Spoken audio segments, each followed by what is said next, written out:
Hola a todos y bienvenidos a Crimen en Serie. Soy Ainam y estás escuchando el tercer episodio de la historia de Pablo Ibar. Si te has saltado el primero y el segundo, te recomiendo que pauses este podcast y busques en las semanas anteriores. Antes de nada, muchas gracias a todos los que me estáis apoyando. Los inicios siempre suelen ser complicados, pero la verdad es que estoy muy contenta por cómo están yendo las cosas. Y evidentemente es todo gracias a que estáis compartiéndolo, a vuestras suscripciones y escuchas. Así que de verdad, muchas gracias. Y ahora sí, voy a hacer un breve resumen y prometo no extenderme en él, aunque alguna cosa me incite a ello. El 27 de junio de 1994, en la casa de Kazimierz Suchalski, son hallados los cuerpos sin vida del propio Kazimierz y dos jóvenes modelos, Sharon Anderson y Mary Rogers. Una cámara de vigilancia instalada en la casa graba la muerte de las tres personas a manos de dos asaltantes. 3 semanas después son detenidos dos jóvenes por estos crímenes, Pablo Ibar y Seth Peñalver, al parecerse uno de ellos a la imagen sacada del vídeo. Tras muchos años de juicios y apelaciones en los que son declarados culpables y condenados a pena de muerte, se consigue un nuevo juicio para ambos. Seth Peñalver es absuelto de todos los cargos y la lucha continúa para Pablo, donde un juicio muy complicado lo va sumiendo en la desesperanza. Su defensa hace lo imposible por conseguir aplacar todos los ataques de un fiscal que no duda en usar todas sus armas para conseguir su objetivo. Testigos cuestionables, pruebas contaminadas, no concluyentes o no investigadas, mucho se ha puesto a ojos del jurado y también mucho a sus espaldas. Ahora son ellos los que deben decidir sobre la vida de una persona, y Pablo solo pide lo que ha pedido siempre: justicia. El contenido de este podcast se basa en indagaciones extraídas de periódicos, libros, informativos, documentales y vídeos, todo ello con el propósito de ofrecer entretenimiento e información. Es importante señalar que las opiniones expresadas son de carácter personal. Soy Ainam y esto es Crimen en Serie. Empecemos. Tras 9 semanas, el juicio termina y el juez les da las indicaciones al jurado para proceder a la deliberación. Aquí ya vuelve a haber algo que, como ya os dije en el episodio anterior, me resulta incomprensible y me hace dudar mucho de que sean ciudadanos los que determinen la culpabilidad o no de un acusado. Cuando el juez pregunta si tienen alguna duda, un miembro levanta la mano y pregunta, cito: «Si llegamos al fin de semana, ¿seguimos deliberando?». Fin de la cita. El juez le responde que ellos estarán deliberando todos los días hasta llegar a un veredicto, sin importar qué día sea, que no están de vacaciones, que es trabajo. Mientras dice esto, he observado cómo algún miembro se siente exasperado. No quiero ni imaginarme lo que pensaría Pablo en ese momento. El jurado tiene su vida en sus manos, literalmente, y parece que solo se preocupan de volver a su casa a pasar el fin de semana o se irritan ante el trabajo que tienen por delante. Tras 3 días de deliberación, el 19 de enero de 2019 anuncian que ya tienen un veredicto. Un apunte: es sábado. Toda la familia está presente. Tanto ellos como Pablo y el equipo de la defensa tratan de apoyarse unos a otros para darse ánimos y ser positivos, aunque la incertidumbre esté ahí. Cuando llegan los miembros del jurado, el silencio se hace en la sala. Solo la voz del juez, Dennis Bailey, es la permitida en ese momento. Todo el mundo contiene la respiración hasta que el juez lee el veredicto. Pablo Ibar es declarado culpable por unanimidad. Las lágrimas y la desesperación afloran silenciosas en el rostro de los familiares. Pablo trata de no mostrar emoción ninguna, quizá para no preocupar más a los suyos y porque puede que estas semanas, después de todo lo visto, estuviese tratando de asumir esta posibilidad, aunque siempre haya demostrado fuerza y esperanza.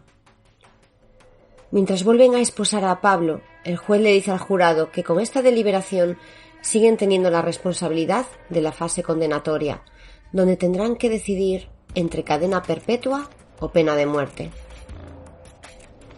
Les recuerda que siguen vigentes las reglas de comunicación e investigación, No pueden hablar con nadie sobre su trabajo en el tribunal ni de sus opiniones sobre el caso. Solo pueden hablar entre ellos en la sala del jurado. Esa misma noche, algo inesperado sucede. Un miembro del jurado postea en un foro que acaba de terminar como jurado en un caso grave y que se arrepiente de su veredicto. Había sentido una gran presión y acoso por otros miembros del jurado y pide consejo. Le responden que si se sintió presionado debería decírselo al juez. Él pregunta si debería de manifestar su remordimiento y le dicen que sí. Tras el fin de semana y en la mañana del lunes, ese miembro del jurado llama al juez y le dice que se arrepiente de su veredicto. La defensa se entera y trabaja para recurrir la sentencia, ya que ésta debe ser unánime. El juez Bailey cita al miembro del jurado para aclarar el asunto ante la sala. El juez le dice que en las comunicaciones con el exterior sobre el caso también están incluidas las comunicaciones electrónicas y le enseña las copias de la pregunta que hizo por internet. Le pregunta si ese usuario es él, a lo que responde que sí. Después el juez le pregunta si ha hablado con algún otro miembro del jurado de alguna forma, verbal, electrónica, o si ha hablado con alguna otra persona sobre esto. Él responde que no a todo. El juez decide recusarlo como miembro del jurado. Yo aquí no lo entiendo muy bien, porque según he visto, realmente no ha hablado nada del caso. Simplemente hizo una pregunta pero sin especificar nada. No decía su nombre real, no mencionaba qué caso era, no había ningún tipo de información. Es decir, no había incumplido ninguna norma. La defensa se indigna ante esta recusación, pero no puede hacer nada ante la decisión del juez. En mayo empieza la fase penal y a la Fiscalía se le permite utilizar el allanamiento en el que fue arrestado Pablo como agravante para la pena de muerte.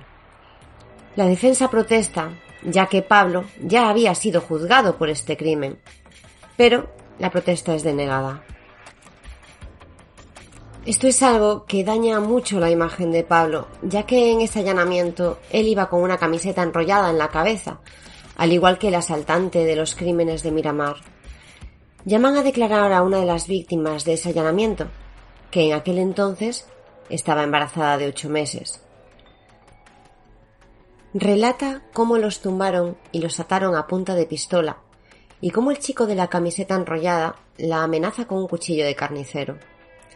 La defensa sabe que este es un duro golpe, que lo tendrán difícil para borrar esa imagen de la mente de los miembros del jurado. Como atenuantes, deciden llamar al padre y hermano de Pablo, para que hablen de él y describan cómo es realmente, lo que significa Pablo para ellos y los valores familiares que tienen. Su hermano destaca cómo Pablo fue una figura paterna para él. Siempre lo protegía y estuvo con él cuando sus padres se separaron y pasaron por esa mala época. A Tania ya le está permitido asistir a la fase penal y la defensa decide que es un buen momento para llamarla a declarar y hablar sobre la coartada, que diga la verdad sobre dónde estaba Pablo ese día. Ahora puedo entender la estrategia de la defensa. El juicio no había ido bien con todos los problemas de parcialidad, por lo que presentar la coartada en ella y arriesgarse a las manipulaciones de la Fiscalía y pasividad del juez no iba a ayudar en nada. En la fase penal no hay interrogatorios por la parte contraria, simplemente son alegatos de testigos a favor de ambas partes, y necesitaban tener algo para esta fase en lo que no pudiese influir el fiscal y salvar la vida de Pablo. Cuando la defensa la llama al estrado, el juez pide que se acerquen antes para hablar con él sin que escuchen los miembros del jurado. Le pregunta a Tania si ella sigue manteniendo que él estaba con ella el día del crimen, y ella dice que sí. Y él le dice que no debe decirle al jurado que está en desacuerdo con su veredicto o que cometieron un error, por lo que no podrá hablar de su coartada durante su testimonio. Increíble. Tania habla de ella, del tiempo que llevan casados y de sus hijos. Habla emocionada de Pablo y de la confianza que tiene en él. Lee una de las muchas cartas que éste le envió para que el jurado también sea testigo de que Pablo es una persona que alberga amor y que no es para nada alguien frío y carente de sentimientos. Cuando termina y le dicen que puede levantarse, ella entre lágrimas pide poder decir una última cosa, pero el juez hace lo que más le gusta, denegarlo. Por último, la defensa hace su alegato, donde leen lo que habían expresado los familiares de las víctimas, el dolor que han tenido que sufrir por la pérdida de sus seres queridos, una madre, una hermana, un hermano, una hija. Todos han perdido parte de sí mismos aquel 26 de junio de 1994. El abogado pide al jurado que se dé un pequeño paso por la buena dirección, porque con la muerte solo se consigue más dolor, más odio y más desesperación. Ya es hora de dejar que las heridas sanen y decidir en favor de la vida. 4 días después, el jurado toma su decisión sobre la condena. Voy a relatar las preguntas contestadas por los miembros del jurado y su decisión sobre la condena. Nosotros, el jurado, fallamos de la siguiente manera en el caso de Pablo Ibar. El jurado encontramos unánime que la Fiscalía ha demostrado más allá de una duda razonable la existencia de los factores agravantes de que Pablo Ibar fue convicto previamente por un crimen grave con violencia contra otras personas. Sí. El jurado encontramos unánimemente que la Fiscalía ha demostrado más allá de una duda razonable la existencia del agravante de que el asesinato fue cometido con el propósito de evitar un arresto. Sí. El jurado encontramos unánimemente que la Fiscalía ha demostrado, más allá de una duda razonable, la existencia del agravante de que el asesinato fue especialmente terrible, atroz o cruel. Sí. El jurado encontramos unánimemente que la Fiscalía ha demostrado, más allá de una duda razonable, la existencia del agravante de que el asesinato se cometió de manera fría, calculada y premeditada, sin justificación moral o legal alguna. Sí. El jurado encontramos unánimemente que los agravantes son suficientes para recomendar una posible sentencia de muerte. Sí. Sobre el veredicto de la pena de muerte del primer cargo, habiendo encontrado unánimemente que al menos un agravante ha sido demostrado más allá de toda duda razonable, que los agravantes son suficientes para recomendar la pena de muerte y que estos son mayores que los atenuantes, ¿encontramos unánimemente que Pablo Ibar debe ser condenado a muerte? No. Es la primera vez que lloran de alegría y Pablo da varias veces las gracias mirando hacia el jurado. Con esta decisión es condenado a 3 cadenas perpetuas no revisables. El resultado de la votación volvió a ser como había sido en el año 2000, 9 a favor de la pena de muerte y 3 en contra. Pero esta vez, como ya os había dicho, para que se pudiese condenar a muerte tenía que ser una decisión unánime. Aunque respiren tranquilos ante la decisión del jurado, la lucha no ha terminado. La defensa prepara una apelación por las muchas irregularidades que hubo en el juicio, empezando por la negación del juez a recusarse antes de que se iniciara.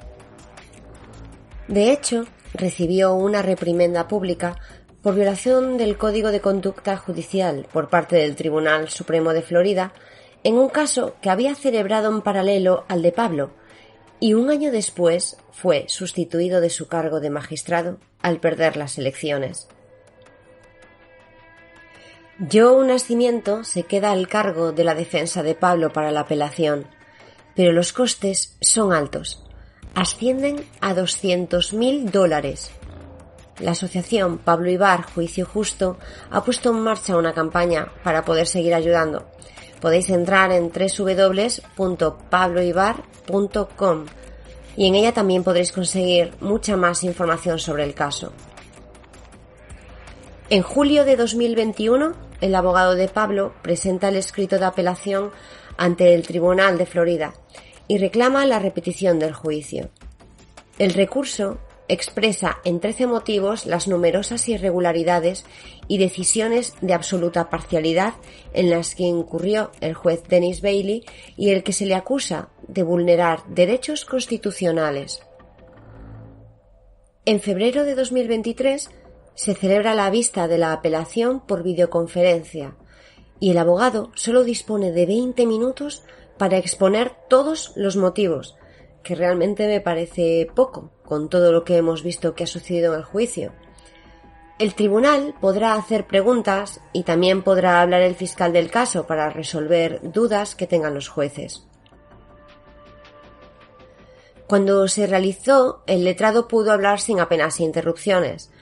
En el turno de la fiscal recalcó que todo el proceso se ajustó a la legalidad, pero esta vista destaca por la intervención de uno de los miembros del tribunal que le preguntó los motivos que podría tener Pablo para matar a 3 personas. Esta pregunta desconcertó a la fiscal, que no ha sabido dar una respuesta convincente.